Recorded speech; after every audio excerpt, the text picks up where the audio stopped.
World கப்னாலே பல miracle நடக்கும். அது ஏன் நடக்குது, எப்படி நடக்குது யாருக்கும் தெரியாது. ஆனா பயங்கரமான மிரக்கல்ஸ் ஏதோ ஒண்ணு நடந்துகிட்டே இருக்கும். ஏதாச்சும் உசுப்பேத்தி விட்டு ஏதாச்சும் பண்ணான்னு வைங்க, இவரை கிளப்பி விட்டலான்னு பிளான் பண்ணி கரெக்டா என்னமோ சொல்லி அவனுக்கு உசுப்பேத்தி விட்டா, என் நாட்டுக்கு என்ன தேவையோ நான் பண்ணேன். எனக்கு தெரியும் நான் ரெட் கார்டு வாங்க போறேன்னு தெரியும், என்னோட டீம் 10 மேனுக்கு போறாங்கன்னு தெரியும். நான் என் கையை யூஸ் பண்ணி இந்த கோலை தடுத்தேன். வித்தியாசமான ஆர்சனல்ங்க. யாரும் பாத்துருக்க மாட்டாது. மொட்டை ரொனால்டோன்னு வாங்க. கரெக்ட். மொட்டையா இங்க மட்டும் கொஞ்சம் முன்னாடி முடி சொன்னாரு. ஆமா. பார்க்கவே ஒரு மாதிரியா இருக்கான் அப்படின்னு நினைப்பீங்க.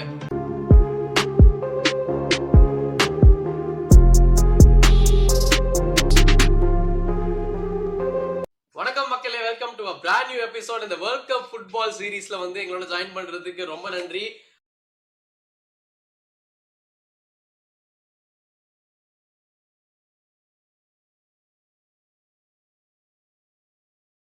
சோ மறக்காம ஃபுட்பால் பேஜ் சேனல்ல வந்து சப்ஸ்கிரைப் பண்ணிட்டு ஃபாலோ பண்ணுங்க. உங்க ஃப்ரெண்ட்ஸ் எல்லாருக்கும் சொல்லுங்க. வேர்ல்ட் கப் ஸ்டார்டிங்ல இருந்து இந்த வரைக்கும் சிம்பிளா உங்களுக்கு எல்லாத்தையும் சொல்ல போறோம். சோ வணக்கம் மக்களே, இது வந்துட்டு ஒரு இன்ட்ரெஸ்டிங்கான எபிசோடா இருக்க போகுது. ஏன்னா வந்து இது வரைக்கும் நடந்த வேர்ல்ட் கப்ல டாப் 8 மொமெண்ட்ஸ் இது வரைக்கும் நடந்ததுலயே பெஸ்ட் நமக்கு தெரிஞ்ச வரைக்கும் ஒரு 8 மொமெண்ட்ஸ் என்னன்றத பத்தி பேச போறோம். என்னடா கௌதம், உனக்கு வேர்ல்ட் கப்னாலே வந்துட்டு எவ்வளவு எக்ஸைட்டிங்கா இருக்கும் ஜெனரலா?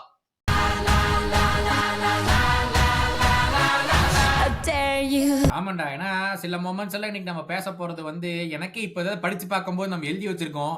சே, அந்த மொமெண்ட் அப்படி இருந்துச்சு இல்ல, இது இப்படி இருந்துச்சு இல்ல அப்படின்னு வந்து என்னதான் கிளப் ஃபுட்பால் பத்தி பேசிட்டு இருந்தாலும் இந்த வேர்ல்டு கப்ங்கிற ஒரு விஷயம் வந்துட்டாலே ஒரு எக்ஸைட்மெண்ட் ஃபேக்டர் வேற லெவல்ல போயிருது.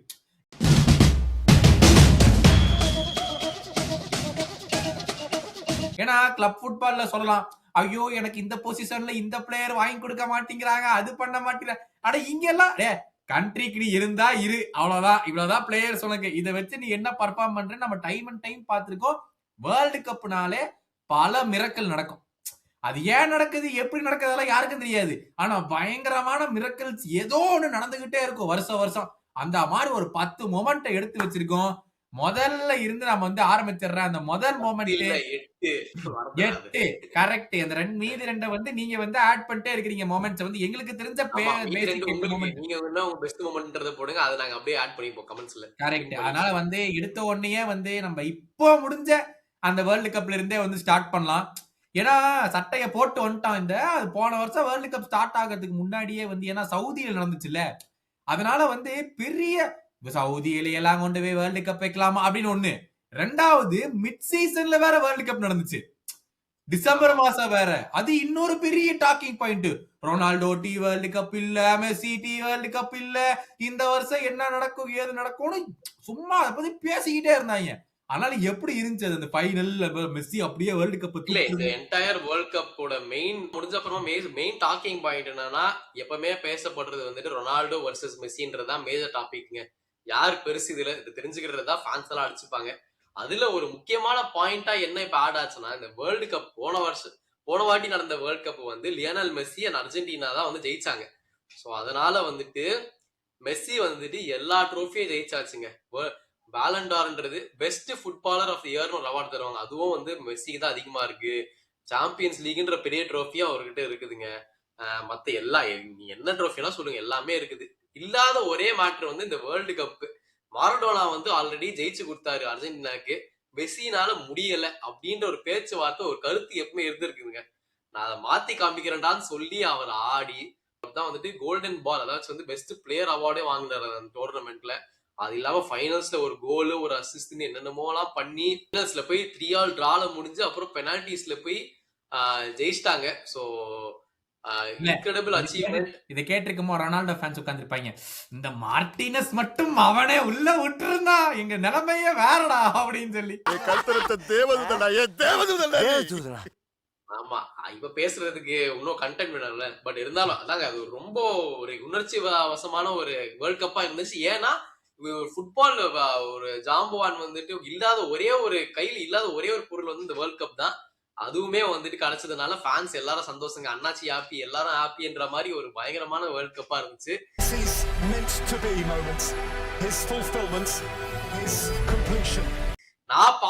நாங்க 2 பேர் பார்த்ததுலே best match in general football மேட்ச்னா அது அந்த வேர்ல்டு கப் ஃபைனல்ஸ் தாங்க. என்ன எல்லா டிராமாவும் இருந்துச்சு அந்த வேர்ல்ட் கப்ல. நீங்க ஆமா நம்ம மிஸ் பண்ணிட்டீங்கன்னா ஃபுட்பால் பேச்சு அந்த சேனல்ல கூட அணில பாத்துருவாங்க.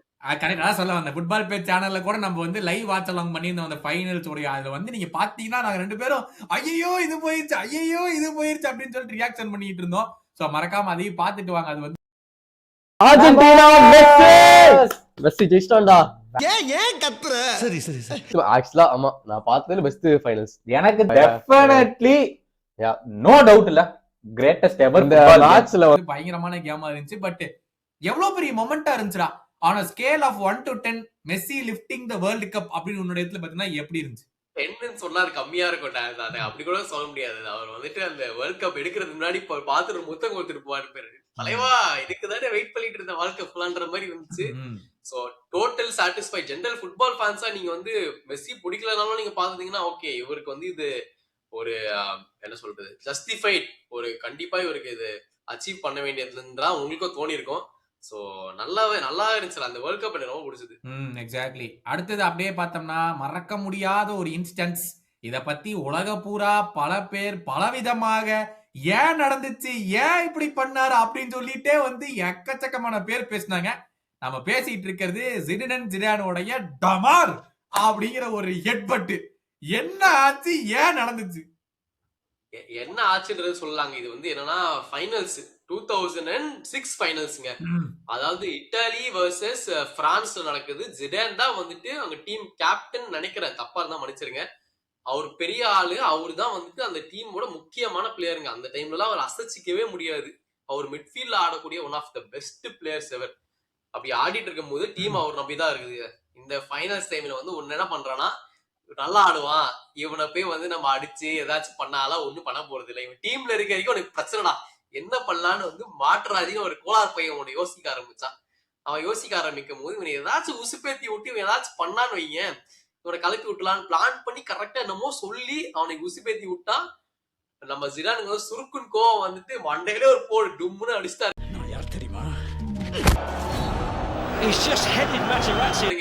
அவ்வளவுதான் என்ன பண்றது, டக்குனு ரெஃப்ரி இந்தாப்பா ரெட் கார்டு போய் உட்காந்துட்டு மேட்ச பாரு ரூம்லன்னு சொல்லி அமுச்சு விட்டாங்க. முடிச்சது வந்து இட்டாலி வந்து ஜெயிச்சிட்டாங்க நினைக்கிறேன். அதுக்கப்புறமா unnecessary red cards. The most shocking moment என்ன, ஃபுட்பால் யாருமே இந்த மாதிரிலாம் அடிச்சுலாம் இந்த மாதிரி பார்த்ததே இல்லைங்க. மண்டையில அடிச்சுலாம். சோ இது நடந்ததுனால மாட்ராஜிக்கு ஒரு ஸ்டோரி இருக்குது. யாரும் பேர் கேள்விப்பட்டதே இல்லைன்னு நீங்க யோசிச்சிருப்பீங்க. ஆனா அவருக்கும் நம்மளுக்குமே ஒரு லிங்க் இருக்குதுங்க. அவர் வந்து அதுக்கப்புறமா வந்துட்டு சென்னையின் எஃப்சிக்கு வந்துட்டு கோச்சா ஒரு 2-3 சீசன் இருந்தாரு. விளையாடி அதுக்கப்புறம் கோச், விளையாடி அப்புறமா கோச். கரெக்ட். ஒரு ஃபுல் சர்க்கிள் போய் நம்ம இடத்துல இருந்து முடிச்சிருக்கு. ஏன்னா எல்லாருமே சென்னை எஃப்சி வரும்போது மாட்ராச்சி வரும்போது எல்லாருமே இதை பத்தி பேசினாங்க. ஐயோ மாட்ராச்சியா அந்த ஜிடேன் ஹெட்டரா அப்படிங்கிற மாதிரி தான் எல்லாருமே பேசிக்கிட்டு இருந்தாங்க. சோ நாமளே உட்காந்து மேட்ச் வந்து பாத்துக்கிட்டு இருக்கிறேன். அப்ப எனக்கு வந்து 6 வயசு 7 வயசா நடந்தப்போ வந்துட்டு உட்காந்து மேட்ச் பாத்துக்கிட்டு இருக்கிறேன். என்ன டமார் தலை வச்சு முட்டிட்டா, ஏய் என்னடா பண்ணிட்டு இருக்கீங்க அப்படிங்கிற மாதிரி வந்து டக்குனு ரெட் கார்டை தூக்கி செம்ம கோலார்படி ஆயிடுச்சு. அந்த ஃபைனல் வந்து 2006ல இட்டாலி தான் சாம்பியன்ஸ் நினைக்கிறேன் அந்த ஃபைனல்ல. அதனால வந்து செம்ம ஒரு மொமெண்டா இருந்துச்சு. பட் அடுத்தது என்ன மறக்க முடியாத ஒரு மொமெண்ட், என்னது அது? இது வந்து கொஞ்சம் ரொம்ப சொல்றதுக்கே எனக்கு வருத்தமா இருக்குதுடா. இது வந்து எப்படின்னா ஒரு 2014ல செமி ஃபைனல்ஸ் பிக்சர். இந்த மேட்ச் வந்து பிரேசில்ல தான் நடக்குது நினைக்கிறேன். பிரேசில் தான் ஹோஸ்ட். அந்த அப்ப என்ன நடக்குதுன்னா அவங்க ஹோம் கிரௌடுக்கு முன்னாடி வந்துட்டு ஜெர்மனி டீம் ஆடுறாங்க செமி ஃபைனல்ஸ்ல. எல்லாரும் எதிர்பார்த்துருப்பாங்க இப்ப வந்து இப்ப இந்தியாவில் நடக்குது, இந்தியா கிரிக்கெட் மேட்ச்னா இந்தியா ஜெயிக்கும் தான் இருக்கும். அந்த மாதிரி தான் பிரேசில் ஃபேன்ஸும் வந்துட்டு அவங்க நம்ம ஆளுங்க கண்டிப்பா ஜெயிச்சிருவாங்க அந்த மாதிரி நம்பிக்கையில இருந்தாங்க. சரி மேட்ச் ஆரம்பிச்சுது. 1 கோல் 2 கோல் 3 கோல் போயிட்டு இருந்தது. எல்லாரும் வந்து லைட்டா பார்த்து என்னது இது இப்படி எல்லாம் நடக்க கூடாது நம்ம ஹோம்ல அப்படின்னு நினைச்சிட்டு இருந்தாங்க.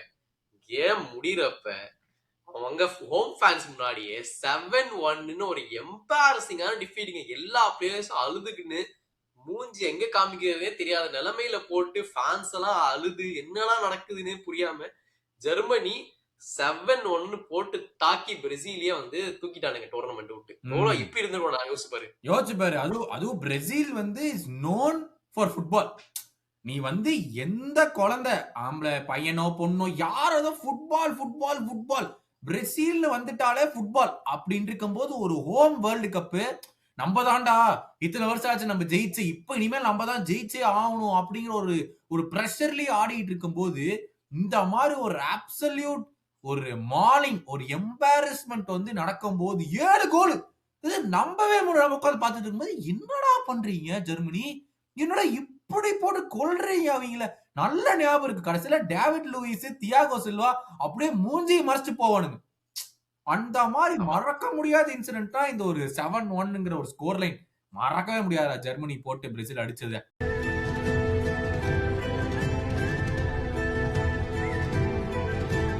அடுத்தது என்ன? அவங்க பார்க்காம அடிச்சிருந்தாங்க. அதுலதான் ஐ திங்க் மிரோஸ்லாவ் க்ளோஸ வந்து டாப் ஸ்கோரர் ஆஃப் வேர்ல்ட் கப்ல ஆனாரு. அந்த ஒரு இம்பார்ட்டன்டான ஒரு வேர்ல்ட் கப் இது. அதுக்கப்புறமா வந்து அதே 2014ல பத்தி பேசுறப்ப வந்துட்டு ஒரு முக்கியமான ஆளுங்க. அந்த டைம்ல தான் ஆர்சனல்ல வந்து ஒரு பெரிய ஆளா இருக்கக்கூடிய வான் பர்சி யுனைடெடுக்கு ஜாயின் பண்ணி அங்க ஒரு பெரிய ஆளா உருவாகிட்டாரு. நம்மளோட ராபின் வான் பர்சி வந்துட்டு one of the most iconic goals in world cup ஹிஸ்டரியை ஸ்கோர் பண்ணாருங்க. அதாச்சும் ஒரு லாங் பால் ஃப்ரம் பிளிண்ட். அவரும் வந்துட்டு யுனைடெட் பிளேயரா இருந்துட்டு அந்த டைம்ல நினைக்கிறேன். ஒரு லெஃப்ட் சைட்ல இருந்து கிராசிங் எங்க இருந்தோ வருது, பின்னாடி எண்ட் ஆஃப் த பிட்ச் அவங்க ஹோம்ல சைட்ல இருந்து சூப்பர்மேன் மாதிரி ஒரு எடர் கோல் அடிப்பாரு நம்மளோட வான் பர்சி. அதுல இருந்தே அவரோட பேரே வந்துட்டு இந்த ஃப்ளையிங் டச்மேன் அப்படின்னு மாத்திட்டாங்க. அந்த அளவுக்கு ஒரு வைரலான ஒரு கோல் அது. மறக்க என்னடா சரி வந்து குதிக்கிறான் சரியா, லைக் பறக்கிறான். நானு என்னடா நடக்குது அப்படின்னு கோல் போயிருச்சு. கோல் போயிட்டு அவங்க இருந்து ஓடி வந்து அந்த மொமெண்ட் அப்படியே கண்ணுக்குள்ள நிக்கிற மாதிரி இருக்கு. என்னடா நடக்குது? சும்மா ஒரு கிராஸ் வந்து. ஏன்னா ஸ்பெயின் வந்து அந்த சமயத்துல 2008 யூரோஸ், 10 வேர்ல்ட் கப், 12 யூரோஸ் தொடர்ந்து 3 டோர்னமெண்ட் இன்டர்நேஷனல் டோர்னமெண்ட் அடிச்சு ஸ்பெயின் வரானுங்க இந்த வேர்ல்ட் கப் 2014 மறுபடியும். ஓகே ஸ்பெயின் செம்ம ஃபேவரட்ஸ் இந்த டோர்னமெண்ட்ல, ஸ்பெயின் அடிச்சுக்கிறது யாருமே இல்ல அப்படின்னு சொல்லி எல்லாம் பேசிட்டு இருக்கானுங்க. டச் எல்லாம் நெதர்லாண்ட்ஸ் எல்லாம் ஒண்ணு சில்ற பசங்க ஒண்ணு நிக்கவே பண்ணானுங்கன்ட்டு இந்த கோலை போட்ட உடனே அப்படியே அந்த ஸ்பெயின் பிளேயர்ஸ் என்னடா நடக்குது இப்படி ஒரு கோல் அப்படின்னு ஒரு மாதிரி ஒரு ஷாக்கு. அந்த கேம் கூட 4 கோல் வந்து டச் போடுவாங்கன்னு நினைக்கிறேன். எக்ஸாக்ட் ஃபைனல் ஸ்கோர் லைன் தெரியல. பட் இந்த ஃப்ளையிங் டச்மேன் கோல் வந்து அப்படியே ஆர்சனல் படம் உனக்கு பாக்கிறதுக்கு இருந்திருக்கும். எனக்கு பண்ணிட்டு இருந்தா நீ வந்துட்டு அங்க போய் இப்ப பண்ணிட்டு இருக்கேன்ற மாதிரி தான் இருந்துச்சு. பட் என்னதான் இருந்தாலும் அதை நான் வான் பர்சியை நான் வந்துட்டு எனக்கு ரொம்ப பிடிச்ச ஒரு ஸ்ட்ரைக்கர். அதனால நான் வந்து அதெல்லாம் விட்டுருவேன். பர்சனல் லெஜெண்ட்ல எல்லாம் விட்டு ஒரு பயங்கரமான கோல் தான் வான் பர்சி. என்னை பொறுத்த வரைக்கும் நீ இப்ப பார்த்ததுல லெஃப்ட் ஃபுட்டட் ஸ்ட்ரைக்கர் இந்த காலத்துல யாரா? வான் பர்சி மாதிரி பக்கத்துல யாராச்சும் வர முடியுமா? இப்போ லாஸ்ட் 5-7 இயர்ஸ்ல யாருமே கிடையாது. ஜிரூட் சொல்லலாம். பட் அது அவரும் வந்துட்டு இந்த அளவுக்கு எல்லாம் சொல்ல முடியாது. பட் வான் பர்சி இங்கனா ஜிரூ இங்க. ஐயோ ஃப்ரேம் கீழ போயிடுச்சு. ஜிரூ இங்க. இந்த வான் இந்த ஸ்டைலிஷ் லெஃப்ட் ஃபுட்டட் ஃபார்வர்ட் வான் பர்சி மாதிரி இப்ப வேர்ல்டு ஃபுட்பால் லாஸ்ட் 10 இயர்ஸ்ல யாருமே வந்தது கிடையாது.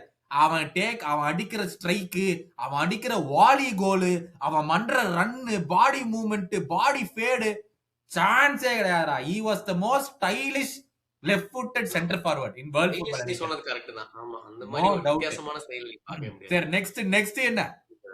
அடுத்ததா சம்பவம்னாலே ஒருத்தர் தான் வருவாருங்க. அந்த டைம்ல வந்துட்டு இவரா அப்படின்ற அந்த மாதிரி ரியாக்ஷன் தான் இருக்கும். ஒரு பேரை வந்தாலே லூயிஸ் சுவாரஸ் அப்படின்ற ஒரு என்ன சொல்றதுங்க, ஒரு கோளாறு பிடிச்ச மனுஷன்னே சொல்ல. அசல் கோளாறுன்னு வாங்கல, இவருதான் உண்மையிலே அசல் கோளாறு ஃபுட்பால்ல.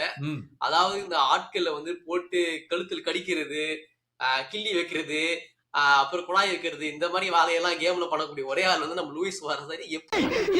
ரத்தமா இருக்கு தலையில வச்சா எடுத்தா உடனே சங்க பிடிச்ச கடிச்சு போறாங்க.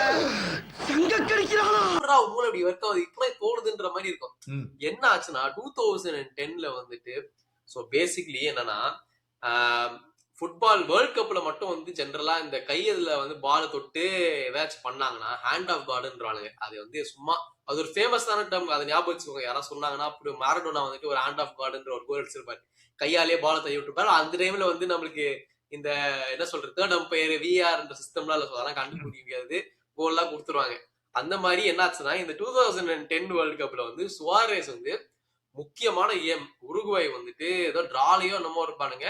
முக்கியமான ஸ்டேஜ்ல வந்து ஆப்பரண்ட் அடிச்சிருவாங்க, நல்லா ஒரு ஷாட் அடிச்சிருவாரு, கோலுக்கு தான் போகுது.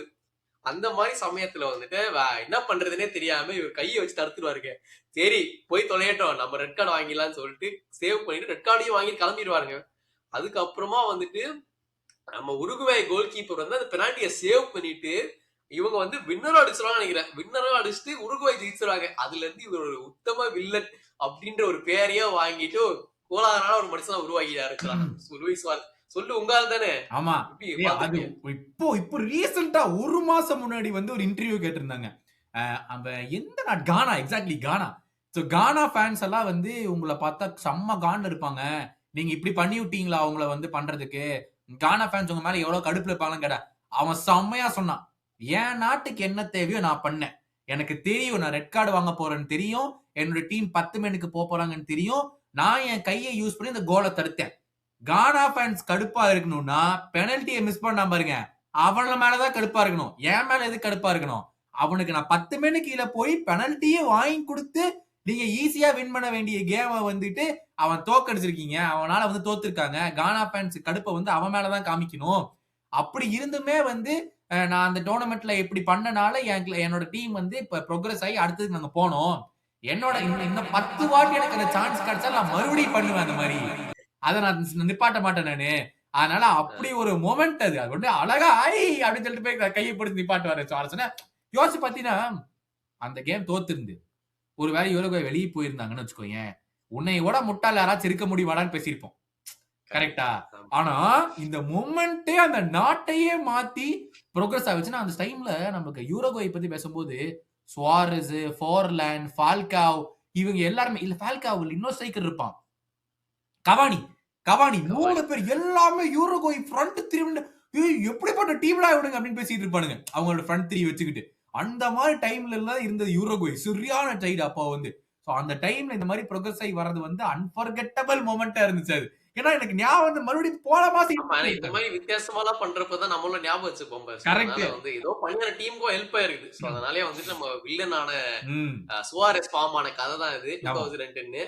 அப்படியே அடுத்ததுக்கும் மூவ் ஆயிடுவோம். இப்ப வந்து ரொனால்டோனா நம்ம இப்ப புதுசா பாக்குறோம் எல்லாத்தையும் கிறிஸ்டியானோ ரொனால்டோ அவர் தான் ஃபேமஸ். ஆனா அவருக்கு முன்னாடியே ஒருத்தர் இருந்தாருங்க, பெரிய கதை. நம்ம வந்து அசுரன் சிம்பு மாதிரி ஒரு இன்ட்ரோ கொடுக்கணவருக்கு, எது நாகார்ஜுனாவா? ரொனால்டோ R9 ரொனால்டோன்னு வாங்கி ஒரு பேரு. இவர் வந்து பிரேசில் காரண ஒரு ரொனால்டோ. என்ன ஆச்சுன்னா 1998ங்க, அது ரொம்ப ஃபேமஸான ஒரு டைம். அப்ப ஜெர்மனி தான் பெரிய டீம் இருந்துச்சு. அந்த ஜெர்மனியோட தான் இவங்க ஆடுறாங்க, பிரேசில். சோ வந்துட்டு அந்த டைம்ல வந்துட்டு ரொனால்டோ அவர் வந்துட்டு ஒரு வித்தியாசமான ஆர் ஸ்டைலுங்க. யாரும் பாத்துருக்க மாட்டாது. மொட்டை ரொனால்டோன்னு வாங்க, மொட்டையா எடுத்து இங்க மட்டும் கொஞ்சம் முன்னாடி முடி வச்சு வருவாரு. யாரா அவன், பார்க்கவே ஒரு மாதிரியா இருக்கான் அப்படின்னு நினைப்பீங்க. ஆனா அவங்க ஆட்டத்துல வந்து அவரு பிடிக்கவே முடியாதுங்க. அந்த ஃபைனல்ஸ்ல வந்து 2 கோலை போட்டு அவர் வந்துட்டு வேற லெவல்ல ஒரு ஃபேம் ஆயிட்டு அந்த பிரேசில் வேர்ல்ட் கப்பையும் ஜெயிச்சு கொடுத்து 2002ல ஜெயிச்சாங்க. வேர்ல்ட் கப்பையும் ஜெயிச்சுட்டு ஜெர்மனி டிஃபீட் பண்ணி உலகம் ஃபுல்லா அந்த ஹேர் ஸ்டைலுக்கும் அவரோட டேலண்ட்டுக்கும் பாப்புலர் ஆயிட்டு ஒரு ஐகானா ஃபார்ம் ஆயிட்டாருங்க. ஸோ வந்து அந்த R9 ரொனால்டோன்ற ஒரு ஸ்டேட்மெண்ட் வச்சது வந்துட்டு அந்த வேர்ல்ட் கப் அப்புறம் தான். ஸோ அது ஒரு அன்ஃபர்கெட்டபிள் மொமெண்ட். எத்தனை பேர் அந்த ஹேர் ஸ்டைல் சுத்திட்டு இருந்தாங்கடா. எனக்கு நல்லா ஞாபகம் இருக்கு. இந்த ஃபுட்பால் ஃபேன்ஸ் சொல்லிட்டு எல்லாம் இந்த காமிப்பாங்கல்ல, எத்தனை பேர் அந்த ஹேர் ஸ்டைல், என்னடா அது கரடி பொராண்டா மாதிரி இருக்கு ஒரு ஹேர் ஸ்டைல், இதெல்லாம் ஒரு ஹேர் ஸ்டைலாடா அப்படின்னு நினைச்சிட்டு இருக்கும்போது அது பயங்கர ஃபேமஸ் ஆகி வந்து அதுக்கப்புறம் மொட்டை ரொனால்டோன்னு ஃபார்ம் ஆகி ஓஜி ரொனால்டோம்பாங்க. சோ அதான் இந்த மொட்டை ரொனால்டோ. அதனால வந்து அது ஒரு பயங்கர ஃபேமஸான ஒரு மூமெண்ட். அது ஒரு ரிட்டர்ன் வந்து இந்த மாதிரி வேர்ல்டு கப் வின் பண்ணி கொடுத்ததுங்கிறது வந்து, ஏன்னா இந்த பிரேசில் நாட்டுக்கே வந்து இந்த மாதிரி பல பிளேயர்ஸ் இருக்காங்க. அதனாலதான் Brazil is the temple of football வேற அப்பப்ப சொல்லுவாங்க. பிரேசிலுக்கும் அர்ஜென்டினாக்கும் பயங்கர பிரச்சனை வரும். யார் இவங்க பெருசா அவங்க பெருசா, ரெண்டுமே சவுத் அமெரிக்கன் கண்ட்ரிஸ் வேற. சோ இங்க ஃபுட்பால் பெருசா அங்க ஃபுட்பால் பெருசா அப்படிங்கிற ஒரு பிரச்சனை எப்பவுமே வரும். அதனாலதான் இந்த கோப்பா அமெரிக்கால சண்டை எப்பவுமே இருக்கும். பிரேசிலா அர்ஜென்டினாவா அப்படின்னு சொல்லிட்டு. பட் ஐகானிக் அந்த ரொனால்டோட ஹேர் ஸ்டைல் எல்லாம் மறக்க முடியாது. ஆமா, பயங்கரமான ஒரு சில இதெல்லாம் ஐகானிக்கா மாறும். அந்த மாதிரி இது ஒரு ஐகானிக்கான ஒரு மொமெண்ட் ஒரு கேரக்டரா உருவானாரு அவரு. அப்புறம் வந்துட்டு 7th மொமெண்ட் நம்ம சொல்றப்ப வந்து இது ரொம்ப முக்கியமான ஒரு மொமெண்டா இருந்துச்சு ஸ்பெயினோட ஹிஸ்டரியில. ஏன்னா வந்துட்டு அவங்க என்னதான் நல்லா ஆடினாலும் அவங்களோட டீம் வந்து கோல்டன் ஜெனரேஷன் டீம்னுவாங்க. ஏன்னா அந்த டீம்ல வந்து சாவி, ஈனியஸ்டா, பெர்னாண்டோ டாரஸ், டாவிட் வியா, அப்புறம் கசியாஸ், புயாலு, அப்புறம் பிகே, இந்த மாதிரி வந்து இருக்கிறதே பெஸ்ட் ஸ்பானிஷ் பீப்புளா இருந்தாங்க. அது வந்துட்டு எப்படின்னா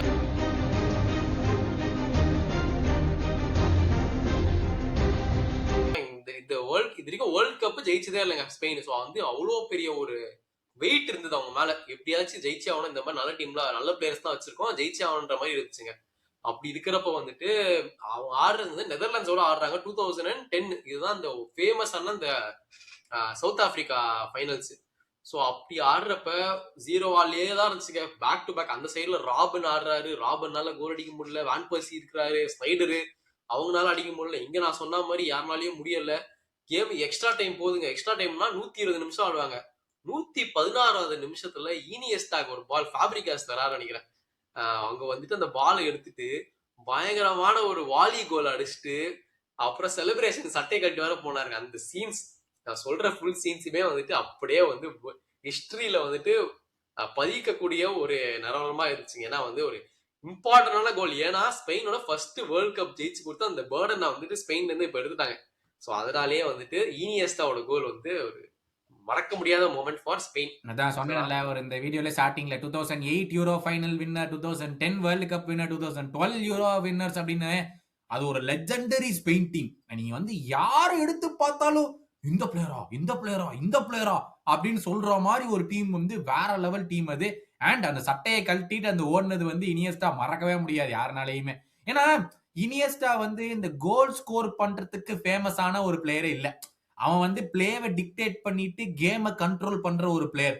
அந்த மொமெண்ட்ல இனியஸ்டா தான் அடிக்கணும் அப்படின்னு எழுதி வச்சிருந்துச்சுன்னா யாருனாலையும் மாத்த முடியாது அப்படிங்கிற மாதிரி வந்து பயங்கர வைரலான ஒரு மொமெண்ட் வந்து இனியஸ்டா வந்து கொடுத்துட்டு போயிட்டாரு. அதெல்லாம் இனியஸ்டாவுடைய கோல்டன் கோல் அப்படின்னு வேற சொல்லிட்டு இருப்பாங்க அந்த ஒரு டைம்ல அந்த கோல் போட்டதுக்கு அப்புறம். எக்ஸாக்ட்லி. சோ கடைசி மொமெண்ட் என்ன அது? கடைசி சொல்லு, நீயே சொல்லு, என்ன மோஸ்ட் வைரல் மொமெண்ட்? ஆமா, எனக்கு தெரிஞ்சடா ஃபுட்பால்லயே மோஸ்ட் வைரல் மொமெண்ட் இதுதான். ஏன்னா ரொம்ப வருஷமா வேர்ல்டு கப்ஸ வந்துட்டு ஆப்பிரிக்கால வைக்கவே இல்லை. அது வந்து பெரிய ஒரு குற்றச்சாட்டா போயிட்டு இருந்துச்சு. ஏன்னா ஆப்பிரிக்கால இருந்து வெளியே வர பிளேயர்ஸ் எத்தனை நல்ல பிளேயர்ஸ் நம்ம வந்து பார்த்திருக்கோம் இந்த வேர்ல்டு ஃபுட்பால். ஆனா ஃபார் சம் ரீசன் FIFA வந்து ஆப்பிரிக்கால மட்டும் வேர்ல்டு கப்ஸை நடத்தவே மாட்டேங்கிறாங்கன்னு ஒரு பெரிய பெரிய குற்றச்சாட்டு இருந்துச்சு. ஸோ 2008ல சவுத் ஆப்பிரிக்கால வந்து வேர்ல்டு கப்பை வைக்கலாம் அப்படின்னு சொல்லிட்டு வந்துட்டு 2010ல வந்து வேர்ல்டு கப்பை வைக்கலாம்னு சொல்லிட்டு டிசைட் பண்ணி பயங்கரமான கிரேஸ். அதுவும் அந்த ஓப்பனிங் செரிமனியில அதை மறக்கவே முடியாது. அதனால எனக்கு ஃபர்ஸ்ட் ப்ராப்பர் வேர்ல்டு கப் இது. அதனால வந்து பார்க்கும்போது என்னடா இப்படி பண்றீங்கன்னு அந்த செலிப்ரேஷன் அந்த ஓப்பனிங் செரிமனில பயங்கரமா இருந்துச்சு. அண்ட் அதை முடிச்சுட்டு வந்து கேம் வந்து சவுத் ஆப்பிரிக்கா வந்து விளையாடுறாங்க. அதுல வந்து கரெக்டா சொல்ல முடியும் தெரியல, ஷாபலாலா அப்படின்னு சொல்லிட்டு அவருதான் வந்து ஃபர்ஸ்ட் கோல் போடுறாரு. எனக்கு நல்ல ஞாபகம் இருக்கு. இந்த செம்மையா கமெண்ட்ரி பண்ணுவான்ல, அவன் பேர் என்ன? எனக்கும் மறந்துச்சு அவர் பேரு. டக்கு நானும் ரொம்ப நாளா யோசிச்சுட்டு இருந்தேன் இவர் பேர் எப்படி நான் மறந்துட்டேன். ஆமா, மக்களை நீங்க வந்து கமெண்ட்ஸ்ல போடுங்க. அவரு வந்து ஷாபலாலா அப்படிமா செம்மையா இருக்கும் அந்த கோல் போவோம். அந்த கமெண்ட்ரி கேட்கும் போது வந்து அவனை கேட்டிருப்பாங்க, what do you feel is your personal favourite moment of commenting அப்படின்னு சொல்லும்போது வந்து அவன் தான் சொல்லுவான், I've commented in so many thousands of games until now in my life, but அந்த ஒரு மொமெண்ட்டை வந்து எதுவுமே டாப் பண்ணாது அப்படிம்பாரு. ஏன்னா அந்த ஃபர்ஸ்ட் கோல் அவன் வந்து போடும்போது அவன் சொல்லுவாரு, அந்த ஸ்டேடியமே அப்படியே ஒரு மாதிரி ஒரு எரப்ட் ஆகும் அது நடந்தமோ அந்த சொல்லி முடிக்கும் போது எனக்குலாம் புல்லரிச்சு போச்சு அப்படின்னு. பர்சனலி என்னை பொறுத்த வரைக்கும் இன்டர்நேஷனல் ஃபுட்பால்ல பல மொமெண்ட் பாத்திருக்கேன். பட் இந்த மொமெண்ட் வந்து அவசரம் டிவில இருந்து பார்க்கும்போது இந்த ஸ்டேடியம் காமிக்கிறாங்கல்ல, மாதிரி அந்த ஒரு எக்ஸைட்மெண்ட் இருக்குல்ல அந்த ஆப்பிரிக்கன் மக்களுக்கு, அது வந்து அன்பேரல். நம்ம வந்து பாத்திருக்கோம். இப்ப நம்ம இங்க அமெரிக்கால இருக்கோம், பல பேர் யூகேல இருக்கு, அவங்களுக்கு தெரியும் அந்த ஆப்பிரிக்கன் பீப்புளோட எக்ஸைட்மெண்ட் ஃபேக்டர் வந்து சின்ன விஷயத்துக்கே எப்படி நல்ல செம்மையா எக்ஸைட்மெண்ட் ஆகி ரொம்ப சந்தோஷப்படுவாங்க எல்லா விஷயத்துக்குமே. சோ அப்ப நினைச்சு பாரு, அவங்களோட ஒரு நாடு வந்து வேர்ல்டு கப்ல ஒரு கோல் போடுவதுங்கும் போது அன்பேரல்டு இமோஷன்ரா. அதெல்லாம் வந்து அந்த ஷாபலாலா கோல் வந்து நீ சொன்ன மாதிரி ஒரு ஸ்பெஷலான வேர்ல்ட் கப் வேற. நீ சொன்னா ஆப்பிரிக்கா ரொம்ப நாளைக்கு வரல, ஆனா அந்த வேர்ல்ட் கப் போட்ட பாடல்கள் தான் வந்துட்டு இன்ன வரைக்கும் எல்லாரும் கேட்டுட்டு இருக்காங்க.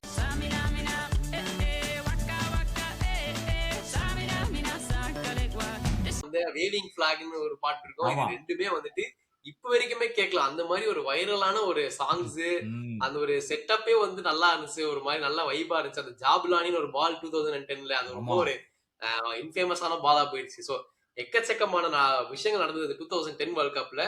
சோ இது வரைக்கும் நம்ம பண்ண மொமெண்ட்ஸ் வந்து ஏதாவது மிஸ் அவுட் பண்ணிருந்தோம்னா மறக்காம நீங்க கமெண்ட்ஸ்ல போடுங்க. நாங்களும் அதை பார்த்து இதை நல்லா இருந்துச்சுன்னா பின் பண்ணி வைக்கிறோம். பட் இந்த சீரீஸை மறக்காம ஃபாலோ பண்ணுங்க. பெல் ஐக்கானை கிளிக் பண்ணி எப்போ அந்த அடுத்த வீடியோ வரும்ன்றதுக்காக காத்துட்டு இருங்க. லைக், ஷேர், சப்ஸ்கிரைப் எல்லாமே பண்ணிட்டு கௌதம் அண்ட் சுபாஷ் எங்களுக்கு வந்து ஃபுட்பால் பேஜ்ல ஆதரவு கொடுங்க. எப்படியாச்சும் வந்துட்டு இந்த வேர்ல்ட் கப் முடியறதுக்குள்ள நம்ம பெரிய ஃபேமிலியை உருவாகணும்ன்றத வேண்டிக்கிறோம். Come on, let's do it.